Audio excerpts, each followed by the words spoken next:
Bonjour à tous, aujourd'hui on se retrouve dans ce premier podcast. Nous recevons Émilie qui va aujourd'hui nous parler de sa propre installation photovoltaïque. Bonjour Émilie, Bonjour. directrice générale chez SunGreen Energy. Est-ce que tu peux nous en dire un peu plus sur ton installation, sur toi, sur ta position dans la société, etc. aujourd'hui? Tout d'abord, moi j'ai le recul sur le solaire d'une vingtaine d'années puisque l'entreprise a aujourd'hui en 2026 20 ans. Si on l'a appelé SunGreen, c'est parce qu'on avait au départ une vraie conviction sur le solaire et les énergies renouvelables. Aujourd'hui, on a vécu toutes les époques en ce qui concerne le solaire, en passant de la revente totale à le début de l'autoconsommation. Ça va faire maintenant à peu près 3 ans que j'ai une installation à la maison et qui me donne, une satisfaction, complète dans la mesure où j'avais, à titre indicatif, hein, une consommation qui était autour de 11 000 kWh à l'année, ce qui est quand même pas mal pour une maison qui est toute électrique et sur laquelle, aujourd'hui, j'arrive à avoir une autonomie autour de 80 entre 78 et 80 à peu près. En clair, hein, en chiffres, ça veut dire une facture entre, 330 et 350 € par mois. Quand même. Ah ouais, c'est ça. À aujourd'hui, un tout petit peu moins de 150. Et donc effectivement, tu as attendu un moment avant de faire l'installation. Ça veut Oui, dire qu'avant de faire l'installation, tu conseillais tes clients sur des projets photovoltaïques oui, sans forcément en avoir toi-même fait l'expérience. absolument. Est-ce que ça a changé quelque chose, le fait que tu aies fait l'installation, maintenant que tu as l'installation? Est-ce que tu as les mêmes convictions qu'avant, le projet réalisé chez toi? Ou est-ce que ça a fait évoluer ta façon de voir, le photovoltaïque? Alors, en fait, ce qui va être majeur, c'est qu'effectivement, je peux, m'appuyer maintenant beaucoup plus sur mon expérience personnelle et puis surtout sur un exemple chiffré et concret qui est, via l'application que j'ai, sur mon téléphone comme n'importe quel client, en fait, hein. Tu as accès à l'ensemble de tes données via le smartphone, donc ça, c'est quand même une grosse évolution et c'est en temps réel, donc je peux effectivement m'appuyer sur de réelles données. Maintenant, mon conseil, il est différent. Oui, même si, j'avais pas souscrit à la solution avant, j'étais quand même une fervente convaincue du solaire. D'accord. Maintenant, on peut quand même aller atteindre des taux d'autonomie, comme je te le disais, qui sont autour de 70-80 voire 90. C'est du jamais vu dans le monde du solaire. Une bonne autoconsommation, aujourd'hui bien gérée, avec le vent dans le dos, comme on dit, on arrive à 30-35, ce qui était déjà pas mal d'avoir une réduction de facture à ce niveau-là. Avec après des systèmes de stockage local avec une batterie physique ou pourquoi pas avec de la revente avec EDF, on arrivait encore à améliorer la rentabilité. Mais à mon niveau à moi, je trouvais que l'investissement n'était pas à la hauteur de ce que j'en attendais.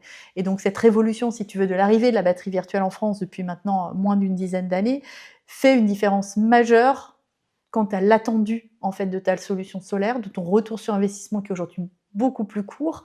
On a certains exemples de clients, et si tu veux, on y reviendra dessus, très concrets, qui peuvent avoir de la rentabilité dès la première année. D'accord. Heu, une question, alors j'imagine que tu connais très bien le marché photovoltaïque du coup. Est-ce qu'avant de faire l'installation chez toi, toi-même, alors parce qu'évidemment on l'a pas forcément abordé encore, mais Émilie est passée par sa propre société pour réaliser Oui. l'installation chez elle. Oui. Est-ce que tu as fait faire des études par d'autres entreprises ou alors est-ce que c'était même pas, une, idée que tu pouvais avoir et d'emblée tu savais déjà que tu allais passer par tes propres, installateurs pour faire la chose chez toi? Alors, tu as raison, je ne me suis pas, à ce niveau-là, avec 20 ans de recul, posé la question de faire venir des concurrents chez moi ou pour avoir un autre regard. Non, là, je me suis quand même fiée sur ce que je connais, que je maîtrise. Mais, avant, effectivement, à une autre époque, j'ai reçu des confrères, sans se cacher, hein, pour, justement voir un petit peu leur façon d'aborder la solution, voir quelle était, eux, leur manière d'appréhender ça parce que, heu, on n'a pas, du tout les mêmes approches, par moment et moi, il y a quand même une chose essentielle que je dis, à mes équipes en permanence, c'est qu'il faut absolument dire la vérité aux clients, quelle qu'elle soit. Parce qu'il y a rien de pire que d'être déçu par l'investissement qu'on fait. Aujourd'hui, le solaire, c'est pas juste poser des panneaux. L'enjeu, il est réel sur la façon dont on gère le stockage et c'est vraiment sur ce sujet-là qu'on peut passer d'une solution très rentable à une autre qui le sera beaucoup moins et c'est vraiment là-dessus qu'il y a un enjeu et qu'il ne faut pas se tromper. Donc faire venir plusieurs personnes pour avoir des devis, pourquoi pas, mais vraiment aller axer la solution qui va être la plus objective et la plus rentable. En tout cas, par rapport à ce qu'on en attend, c'est toujours pareil. Alors, est-ce qu'on peut aborder un sujet un peu, «tabou» entre guillemets? Et c'est souvent ce que les gens vont se poser comme question, j'imagine, dans le secteur, le coût global d'une installation photovoltaïque. Il est évident aujourd'hui que sur le marché du solaire, on a, des offres qui sont, je vais te dire, quasiment du simple au triple, voire au quadruple. C'est la réalité de notre marché et pour autant, les clients sont complètement noyés, perdus là-dedans. Le conseil que je donnerais dans un premier temps, c'est effectivement de faire venir plusieurs personnes et d'avoir différentes études, mais également d'aller fureter un petit peu plus loin, d'aller investiguer dans les produits, dans les solutions et encore une fois sur la finalité qui est vraiment l'enjeu, c'est qu'est-ce que je vais faire de mon surplus de production. Parce que à tout moment dans une installation, tu as du surplus de production à gérer.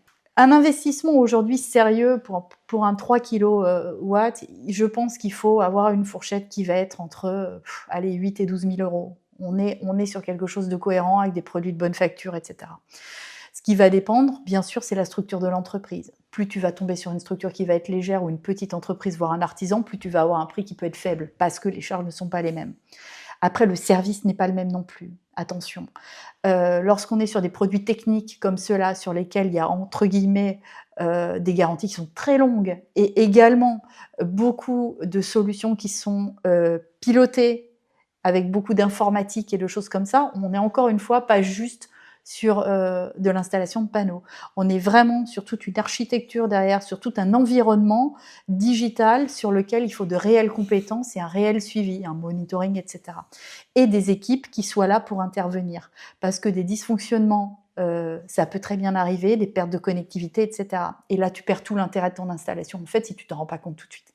Maintenant, sur un retour sur investissement classique, ça va dépendre, encore une fois, de ton besoin, de ta consommation. C'est peut-être plus difficile d'être rentable rapidement pour des gens qui vont avoir des petites consommations. Et inversement, ça peut être plus rapidement rentable pour des gens qui vont être à partir de 10 000 kWh, 15 000 kWh à l'année, avec des installations conséquentes, enfin en tout cas proportionnées en fonction de leurs besoins, j'entends. Ça peut être beaucoup plus rapide. Et on va faire une moyenne entre 6 et 8 ans, on va dire. Et concrètement, est-ce que tu as des outils qui permettent de prévoir ces retours sur investissement? Est-ce que tu peux Ouais, t'appuyer sur absolument. des logiciels ou ce genre de choses qui permettent effectivement de prévoir les différents scénarios peut-être Complètement. On a aujourd'hui, sur le monde du solaire et du photovoltaïque en particulier, un certain nombre d'outils, alors qui vont être différents, mais qui, de toute façon, te permettent de calibrer tes installations, d'en calculer le productible, de simuler des ombrages, etc. Et qui sont très précis, qui sont géolocalisés, qui te permettent vraiment d'avoir une estimation à 5% près qui tombe dans l'axe de vraiment ce que le client peut en escompter en termes de productivité. La seule chose, en fait, sur laquelle il faut faire bien attention, c'est que l'étude est faite à un moment précis sur une consommation donnée et qu'à tout moment, tu changes tes habitudes, t'investis dans un véhicule électrique, tu rajoutes une borne, etc. Ça fait évoluer tes consommations et si tu attends à ce que la solution solaire s'adapte, c'est pas le cas parce qu'elle est vraiment étudiée et calibrée pour une situation et une consommation donnée. Après, évidemment, on peut les faire évoluer à la hausse et ça encore, ça dépend de la réglementation et de la capacité de chaque client à accepter des panneaux supplémentaires ou pouvoir tout simplement le réaliser. Mais dans l'absolu, c'est flexible. Par rapport à tes consommations personnelles, Ouais. est-ce que tu as changé tes habitudes de consommation en Non. ayant du photovoltaïque? Ou alors est-ce que tu n'as pas eu forcément de surprise par rapport à tes consommations? C'est quelque chose qui était déjà calibré, comme tu as dit, et effectivement, l'anticipation, à partir du moment où tu conserves les mêmes consommations, tu es Et les mêmes habitudes de quasiment vie, sûr c'est d'avoir... surtout ça, en fait, hein. D'accord? Non, moi, j'ai pas eu de surprise, si tu veux. La maison est typique d'une famille active, hein, où il y a Oui. personne la journée, où on est là le soir et le week-end, avec peu de consommation l'été, donc avec la possibilité de stocker beaucoup pour tenir l'hiver. Voilà, aujourd'hui, moi, j'ai une autonomie réelle depuis le 18 mars. Hein, je suis réellement autonome par rapport au réseau depuis le 18 mars, et vraisemblablement, si la météo est conforme à celle de l'année dernière, jusqu'au 15-20 décembre. Donc moi, je vais dire, le pari, il est réussi. Après, on vit dans un pays où il y a une grosse saisonnalité automne-hiver avec un ensoleillement qui est vraiment beaucoup plus faible. Donc évidemment, on ne peut pas être autonome toute l'année, mais ça aussi, il faut avoir la transparence de le dire. Et alors, pour revenir sur un point dont on n'a pas forcément beaucoup discuté, au niveau effectivement des éléments consommateurs dans ta maison, est-ce que tu peux nous expliquer comment tu fonctionnes au quotidien? Bien sûr. Qu'est-ce qui permet de te chauffer en hiver? Est-ce que tu as, par exemple, je prendrai l'exemple d'une famille qui aurait un jacuzzi qui n'aura pas forcément les mêmes besoins que quelqu'un qui va chauffer au gaz et Ah ne oui, pas chauffer en complètement. électrique. Comment est-ce que toi, dans ton cas concret, est-ce que tu chauffes en hiver? Est-ce que tu as des éléments consommateurs tels que, par exemple, un véhicule électrique ou ce genre de choses qui alourdirait potentiellement la facture? Alors, Pour répondre à ta question, comment je chauffe? Bah, par une pompe à chaleur, tout simplement. Là aussi, Très on bien. essaye de faire fonctionner ce qu'on maîtrise. Pompe à chaleur réversible, donc c'est-à-dire je climatise également en été. Je chauffe quoi? Je chauffe, je suis pas une bonne élève parce que, je chauffe autour de 22 degrés parce que moi j'aime pas avoir froid. Donc effectivement, j'ai une consommation, l'hiver qui est importante. Bien que, si je devais chauffer la même chose avec des radiateurs, ça n'aurait pas de commune mesure. Mais voilà, donc je chauffe comme il faut chauffer. J'ai de l'eau chaude électrique, pareil, bah, avec un ballon, extra plat, donc avec double résistance, une technologie qui est quand même bien plus économique, mais qui reste électrique tout de même. Et puis une piscine, même de petite taille qui aussi, nécessite une filtration et du fonctionnement, au moins 4-5 mois de l'année. Donc voilà, je dis, j'ai une consommation autour de 12 000 kWh à l'année. Donc effectivement, pas de surprise, Non. par rapport à la façon dont tu consommes Mmh. aujourd'hui par rapport à l'installation. Au niveau du calibrage d'une telle installation, est-ce qu'on est sûr à 100 de toujours prévoir, au mieux les panneaux? Est-ce que les logiciels permettent actuellement effectivement, Mmh. tu le dis, on a une grosse saisonnalité en France quand même parce que, Mmh. le soleil n'est pas aussi puissant en été qu'en hiver. Oui, Pardon, en hiver qu'en été plutôt. oui, Heu, j'avais compris. Comment est-ce que tu sais ce que va produire ton installation? Et alors, est-ce qu'on pourrait détailler un peu plus cette histoire de batterie virtuelle? Alors le principe de la batterie virtuelle en soi, il est assez simple à comprendre. 100 de ta production te reste acquise, à partir du moment où tu calibrais la bonne taille de stockage. Mais admettons que ce soit le cas, tu sais que tous les kilowattheures que tu produis vont être pour toi, qu'ils soient maintenant ce qu'on appelle l'autoconsommation, ou qu'ils soient plus tard via la batterie virtuelle. Tout simplement, tu produis, tout ce que tu produis en trop est compté, et lorsque tu le consommes, vient en déduction mathématique de ce que toi, tu dépenses. Voilà. Et au final, tu ne payes que le delta entre ce que tu as réellement consommé, déduction faite de ce que ta batterie virtuelle t'a permis d'économiser. Voilà. Est-ce que tu dois payer, parce que je sais qu'il y a une histoire de frais d'acheminement quand tu récupères Tout les à fait. kilowattheures, Tout du à fait. réseau quand tu les consommes Mmh. normalement. Est-ce que c'est quelque chose qui reste à charge, du client ou est-ce que c'est, compris dans le kilowattheure que tu récupères depuis le Alors, réseau, depuis la batterie virtuelle? globalement, sur la batterie virtuelle, aujourd'hui, il y a plusieurs modèles économiques. Tu D'accord? as un modèle effectivement où tu payes un abonnement fixe avec une taille de batterie, comme on pourrait prendre un abonnement cloud, par exemple, pour 500 mégas, 1 giga, et cetera, où en fonction de la taille que tu choisis, le prix de l'abonnement augmente. Mais en dehors de ça, c'est le seul tarif que tu payes. D'accord? Mais c'est un abonnement qui est plutôt plus onéreux. Après, tu as une autre solution dans laquelle tu payes un abonnement qui est très faible et où là, pour le coup, la récupération de tes kilowattheures te coûte grosso modo, toutes taxes comprises, parce que attention, là aussi, il y a certains petits malins qui ne communiquent que sur une seule taxe. Il y a plusieurs taxes cumulatives qu'il ne faut pas oublier et te coûte entre 8 et 10 centimes le kilowattheure pour le récupérer. D'accord. C'est-à-dire à peu près 50% du prix à la louche. Et toi, au niveau de ton choix, du coup? Alors moi, comme évidemment, j'ai beaucoup d'allers-retours réseau, Oui. le fait de payer les 50% du prix pour les récupérer n'est pas du tout intéressant pour moi. Absolument pas. Mais ça peut être une solution qui peut être adaptée à des gens qui vont avoir des petites consommations ou peu d'injections réseau. En fait, et l'outil que l'on utilise permet justement aux clients de faire différentes simulations, de dire voilà, en autoconsommation pure, voilà ce que vous pourriez avoir comme gain. Si vous faisiez de la batterie virtuelle, de telle ou de telle manière, voilà quel peut être le... Et on est là justement pour brosser avec eux un petit peu un tableau complet de l'ensemble des solutions qui existent et de voir celle qui est le plus adaptée pour eux. Parce que d'une solution à l'autre, au final, l'installation reste la même. Tu as des panneaux, tu as des micro-onduleurs, tu as des tableaux, etc. C'est vraiment, comme je le disais tout à l'heure, et je me permets de revenir dessus parce que c'est essentiel, le choix de ce que l'on fait de son surplus qui fait qu'on va être satisfait ou non de son installation solaire. Et alors, je sais qu'il y avait des contrats de revente d'électricité à Oui, côté, tu pouvais être en autoconsommation et revendre la partie non consommée de l'électricité qui était oui. produite par les panneaux. Où est-ce qu'on en est à l'heure actuelle, en 2026, sur cette solution qui existe encore? Alors, on touche du doigt vraiment un sujet d'actualité, puisque pas plus tard qu'hier, il y avait encore des débats gouvernementaux pour savoir exactement s'il y allait y avoir un arrêt ou en tout cas une baisse encore. À date d'aujourd'hui, le contrat de revente avec EDF obligation d'achat est à 4 centimes du kilowatt.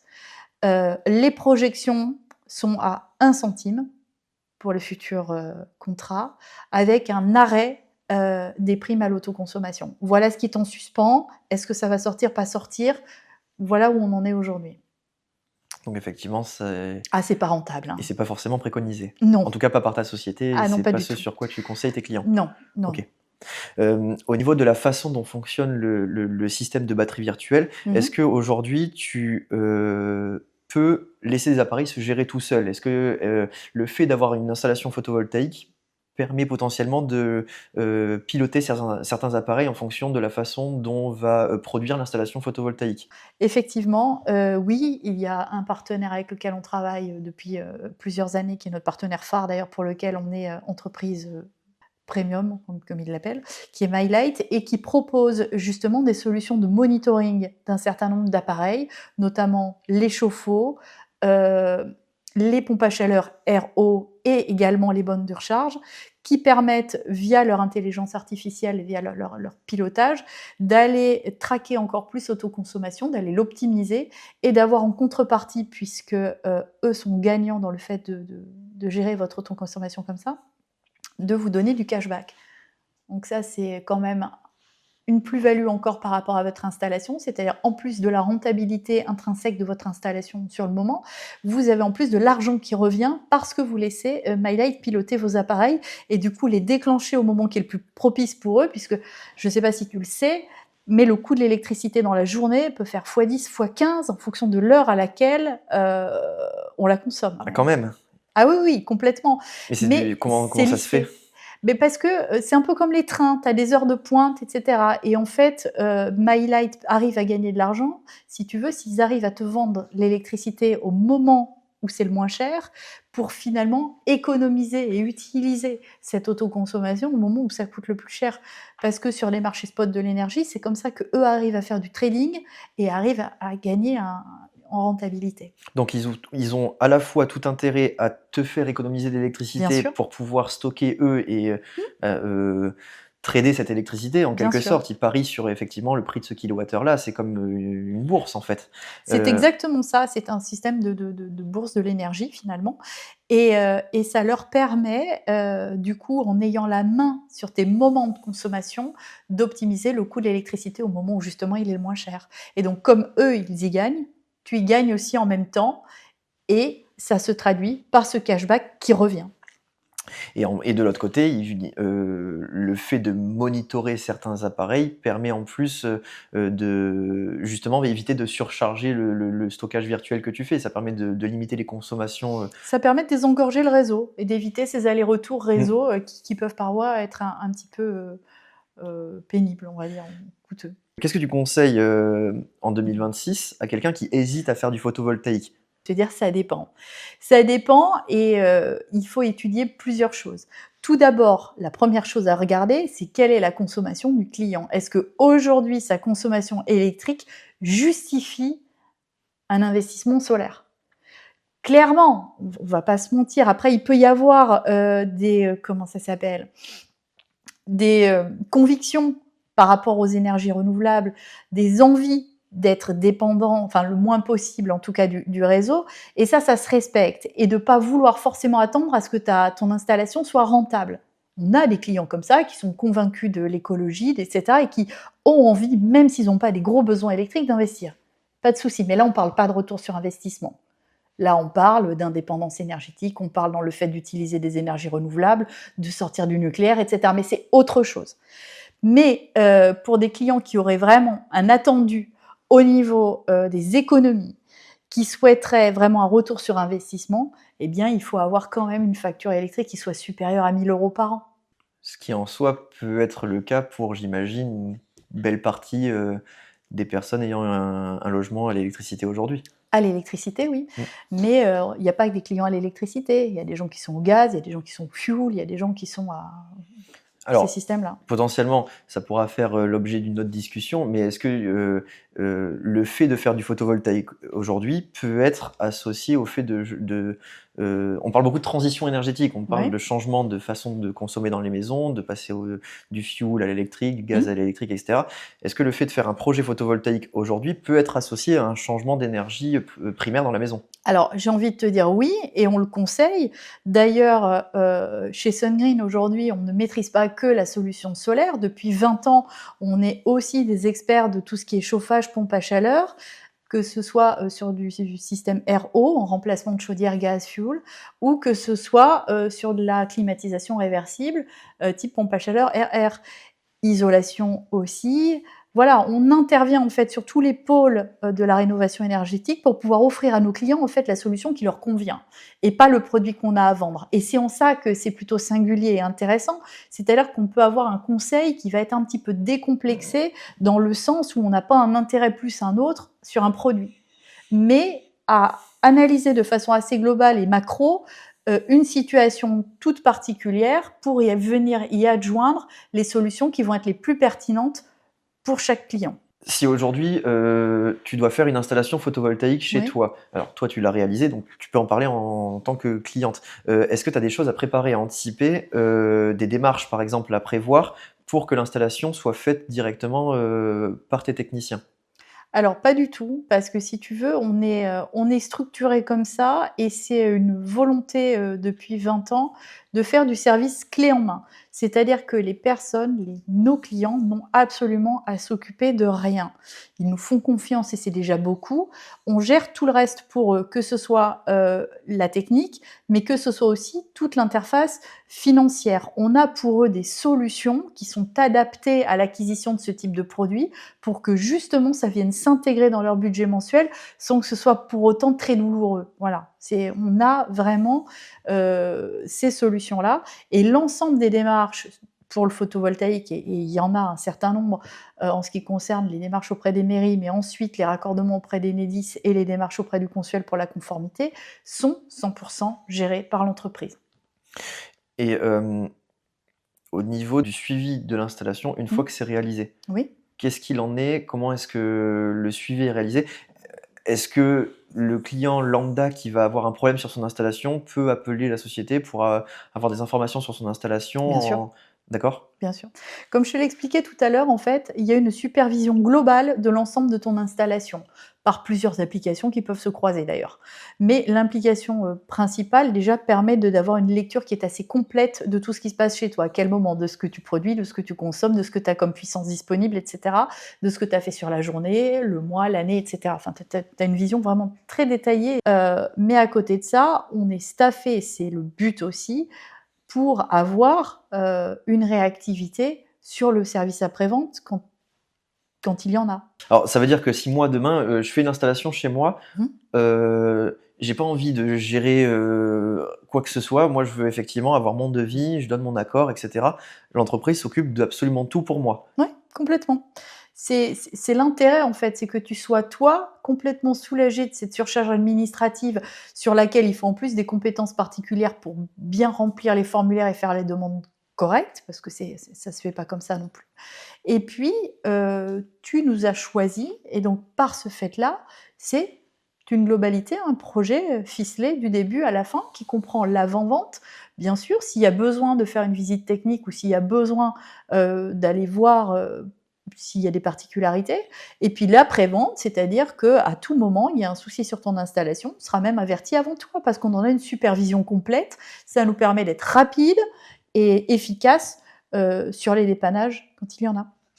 Alors, si là, mettons, je veux faire l'installation, Ouais, heu, merci déjà. tu as mon accord, Ouais. qu'est-ce qui se passe? Alors qu'est-ce qui se passe? Beh, déjà, il y a un délai d'instruction à la mairie qui est, ce qu'on appelle une déclaration préalable. La durée classique, c'est 1 mois. Il peut y avoir des prolongations d'une égale, période lorsque tu es dans une zone, par exemple, de Bâtiments de France ou dans une zone particulièrement protégée où on peut estimer qu'il faut 1 mois supplémentaire, mais globalement, le délai moyen, c'est 1 mois, et à partir du moment où on a un accord, de non-opposition sur ton projet, à ce moment-là, nous, sous une quinzaine de jours, on vient intervenir faire l'installation. À partir du moment de la fin de l'installation, tu produis instantanément, directement.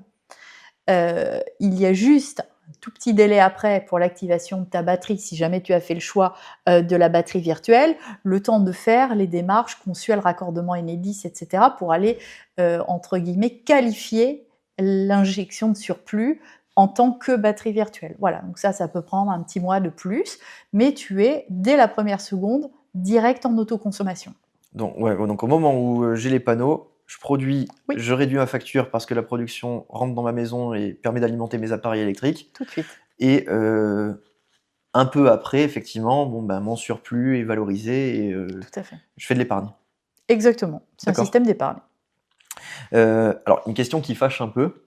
Ah, Euh, j'attends. Est-ce qu'il y a aujourd'hui des projets sur lesquels tu ne conseilles pas le photovoltaïque? Est-ce qu'il y a des situations, des clients que tu rencontres à qui tu dis le photovoltaïque, c'est pas forcément la solution qu'on peut vous apporter? Ça m'arrive, ça nous arrive, quand on estime, qu'il y a d'autres priorités.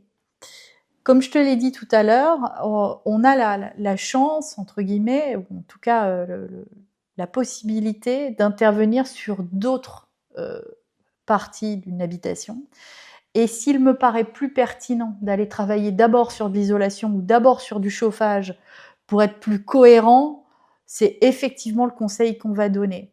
Parce qu'en tant qu'expert, si tu veux, c'est aussi notre rôle d'avoir ce devoir de conseil, de dire au client: «Vous avez une ambition solaire et je peux le comprendre, c'est un produit qui est à la mode, c'est évident, mais est-ce que pour autant c'est pour vous maintenant? C'est peut-être moins sûr». Ou alors, si on rentre sur des catégories de personnes où on estime que l'investissement n'est pas forcément la rentabilité qu'il y a derrière. Après, il peut y avoir un problème d'âge aussi, il peut y avoir un problème de revenus aussi, parce qu'il faut être conscient aussi du poids et de la charge que cela peut avoir. On n'est pas là pour dire aux clients, ça vous coûtera zéro, c'est payé par l'État, etc. Je veux dire, dans le discours du photovoltaïque aujourd'hui, on entend énormément de bêtises et il faut absolument sortir de la tête des gens qu'il y a des aides là-dessus, parce qu'il n'y en a pas. Il n'y en a pas et à aucun moment il y en a eu. Donc il y avait vaguement des crédits d'impôt il y a de cela presque 10 ans, mais ça fait longtemps que c'est terminé. Donc depuis le moratoire de l'énergie, il y a plus réellement d'aide en tant que telle sur le photovoltaïque. Donc oui, c'est un investissement. Oui, ça peut s'inscrire dans des économies sur un budget mensuel. Oui, ça peut peut-être s'autofinancer en partie, mais il reste un effort financier et pour cela, il faut être complètement transparent avec les clients. Donc effectivement, oui, si demain tu te rends compte chez un client que c'est pas forcément la priorité de faire du photovoltaïque, tu pourras lui proposer un autre projet Oui, hors photovoltaïque. Si tu bien viens chez sûr. moi que tu te rends compte qu'effectivement, bah, j'ai des factures, je vais dire une bêtise, mais de fuel qui sont à 3 000 € par mois, Mmh. peut-être que les 500 € de facture d'électricité, c'est pas la C'est pas la priorité? priorité. D'accord.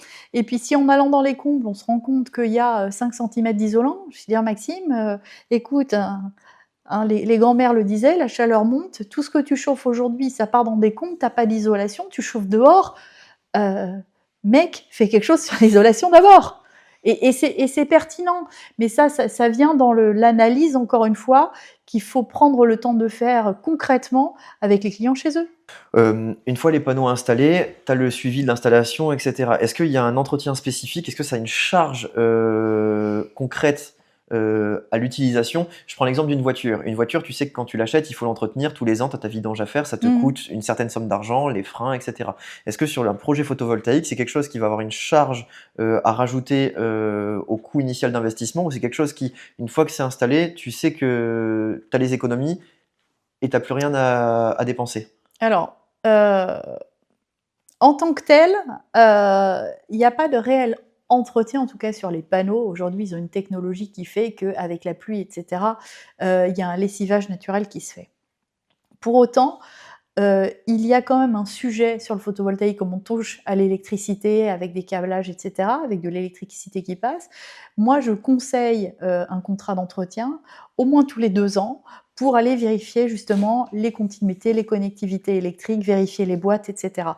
Parce que, ça permet d'une part de sécuriser un peu ton installation et puis d'en avoir un petit peu un suivi plus approfondi. Ouais, voilà, je te dirais oui. Oui, tous les 2 ans. D'accord. Est-ce que tu as quelque chose à rajouter? Une anecdote ou quelque chose que tu voudrais aborder, et qu'on n'a pas encore, eu Alors, l'occasion d'aborder? si j'ai un message à passer, ce serait un message de vigilance par rapport, aux offres qu'on peut avoir qui peuvent être, typiquement attractives et de se dire: «Attention, on investit sur un produit sur lesquels les garanties sont longues, 20, 30 ans parfois». Heu, il faut absolument prendre le temps de se dire que si pendant 40 ou 50 ans cette installation reste fonctionnelle, parce que c'est le cas, les économies du départ seront peut-être pas les économies de l'arrivée. J'entends, trop souvent, j'ai le sentiment que le particulier est un peu perdu dans les différents discours qu'il peut y avoir et encore une fois, certains commerciaux sont très bons et quand on n'est pas du métier, on peut se dire: «Ah ouais, mais lui il m'a dit ça, lui il m'a dit autre chose, comment je fais? Comment je m'y retrouve?» et les les clients ont tendance parfois, dans la grande majorité, à aller acheter un prix. On n'achète pas un prix, on achète une solution, on achète du matériel, on achète le sérieux d'une entreprise, on achète du SAV, on achète une antériorité. Donc tout ça, malheureusement, eh ben, ça peut pas être vendu très peu cher. À moins de le faire soi-même, à moins d'aller batailler. Mais à partir du moment où on veut investir dans une solution avec une société qui est structurée, avec quelque part des garanties à la fois sur le matériel, mais aussi sur la solution qu'on nous a proposée, parce qu'on est les premiers à avoir des comptes à rendre sur la rentabilité des clients. Donc, quelque part, si la promesse qu'on a donnée n'est pas tenue, ben, il faut être là pour y répondre. Et ça, c'est important. Donc effectivement, c'est toujours l'histoire de transparence entre Bien la sûr, société, les conseillers, qui font partie de ton entreprise, bien sûr, et leur devoir de conseil, j'imagine, bien sûr. et effectivement, le fait de rester en contact derrière avec les clients Mmh, pour pouvoir les accompagner, tout au long de leur, complètement. de la durée de vie de leur projet. Oui, bien sûr. Comme sur les solutions, de production d'électricité, le débat qu'il peut y avoir entre l'onduleur central, bien sûr, qui est moins cher évidemment, mais qui est pas sans risque, avec les micro-onduleurs et puis de quelle marque et puis d'où ça vient et les panneaux français, étrangers. Je suppose que ça fera peut-être, l'occasion d'un autre sujet d'aller sur le détail précis du matériel qui soit, d'Europe ou de l'étranger. Mais pareil sur la batterie physique, ce qu'on peut entendre sur la batterie physique, c'est D'ailleurs, si jamais le sujet vous intéresse, n'hésitez pas à nous le dire en commentaire. On pourra en discuter, sur, les équipements qui, font l'ensemble d'une installation photovoltaïque, la batterie physique, pourquoi une batterie virtuelle, pourquoi une batterie physique. Dites-le nous en commentaire si jamais c'est quelque chose qui pourrait vous intéresser. Émilie, merci beaucoup. merci à toi. On espère te retrouver très rapidement justement pour un autre épisode. Bah, moi, si tu m'invites, je reviens. Parfait. Et bien à ce moment-là, on se revoit très rapidement pour la suite, autour d'un autre sujet de discussion. Merci Maxime.